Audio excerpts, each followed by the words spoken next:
டேஸ்டியான மிளகா கிள்ளி போட்ட சாம்பார் என்னோடய ஸ்டைலில் எப்படி செய்கிறதுன்னு பார்க்கலாம். இந்த சாம்பார் வந்து மழை பெய்யும் போது சூடான சாத்தில் போட்டு சாப்பிடும் போது அவ்வளோ டேஸ்ட்டாக இருக்கும். ஏன்னா புளிப்பு கொஞ்சம் அதிகமாக இருக்கும் இந்த சாம்பாரில். உருளைக்கிழங்கு ரோஸ்ட், சேனைக்கிழங்கு ரோஸ்ட், சிக்கன் ரோஸ்ட், மட்டன் ரோஸ்ட்டோட அல்டிமேட்டாக இருக்கும். வாங்க எப்படி செய்கிறதுன்னு பார்க்கலாம். ஒரு ப்ரெஷர் குக்கரில் 200 கிராம் துவரம்பருப்பை நல்லா கழுவி எடுத்துகிட்டு வந்து வச்சுருங்க.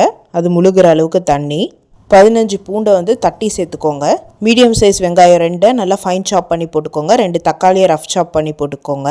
1/4 டீஸ்பூன் மஞ்சள் பொடி, 1 டீஸ்பூன் சாம்பார் பொடி, 1 பச்சை மிளகா, 1 டீஸ்பூன் எண்ணெய் போட்டு 6 விசிலுக்கு ப்ரெஷர் குக் பண்ணி எடுத்துருங்க. ப்ரெஷர் ரிலீஸ் ஆன உடனே வெந்த பருப்பை வந்து நல்லா கரண்டியை வச்சு மேஷ் பண்ணி விடுங்க.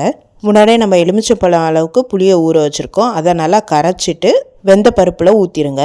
தேவையான அளவு உப்பு போட்டு 2 கொதி வரட்டும். தாளிப்பு கரண்டியில் 1 டீஸ்பூன் எண்ணெயில் கடுகு, ஜீரகம், வெந்தயம், 2 வரமிளகா போட்டு தாளித்து ஊற்றிடுங்க. அது கூடவே கொதிச்சிட்டு இருக்க மிளகா கிள்ளி போட்ட சாம்பாரில் ஒரு கையளவுக்கு கருவேப்பிலையை சேர்த்துக்கோங்க. 2 கொதி வரட்டும். நல்லா கொதிச்சோடனே நிறுத்திட்டு ஒரு பவுலில் மாற்றிக்கோங்க. டேஸ்டியான மிளகா கிள்ளி போட்ட சாம்பார் ரெடி. இது ரொம்ப சூப்பராக இருக்கும். இந்த சாம்பாரில் பூண்டு, வெங்காயம் அதிகமாக போடணும். சாம்பாரோட கன்சிஸ்டன்சி வந்து தண்ணியாக இருக்கும், கொஞ்சம் புளிப்பாகவும் இருக்கும். சட்டுன்னு செஞ்சிடலாம். செஞ்சு பார்த்து எப்படி இருக்குன்னு சொல்லுங்கள். Happy cooking, healthy living. இந்த மாதிரி ஈஸி ரெசிபிக்கு சக்தி ரெசிபியை சப்ஸ்கிரைப் பண்ணிக்கோங்க.